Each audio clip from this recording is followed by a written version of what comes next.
So by way of introduction, the topics that I'm going to cover in this presentation are, as I've said, specifically looking at the non-resident surcharge for SDLT. And first of all, I'm going to look at the rates of SDLT. I'll then look at the type of property that the surcharge applies to, and then spend some time going through in a bit more detail the meaning of non-residents for the purposes of the surcharge, looking both at individuals and corporates. I'll then move on to look at the interaction between the surcharge and the mixed use and multiple dwellings relief. Briefly mention that there's some proposed government reforms to this area, and then look at a couple of case studies.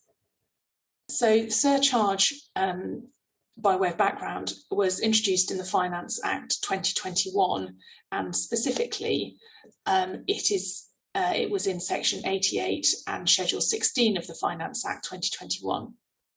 Those provisions introduced a new schedule 9A into the Finance Act 2003. So if you're looking for the legislation now, it's found in the Finance Act 2003, and that's in schedule 9A.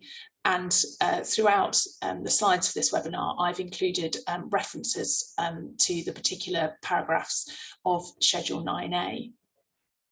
That may well be the policy reason. The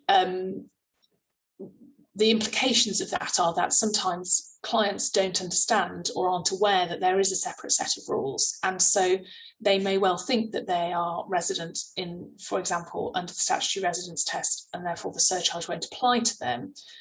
But there are particular fact patterns that can arise where somebody might be resident under the statutory residence test, but not resident under the SDLT legislation. And then if they're not resident under the SDLT legislation, then the surcharge can apply.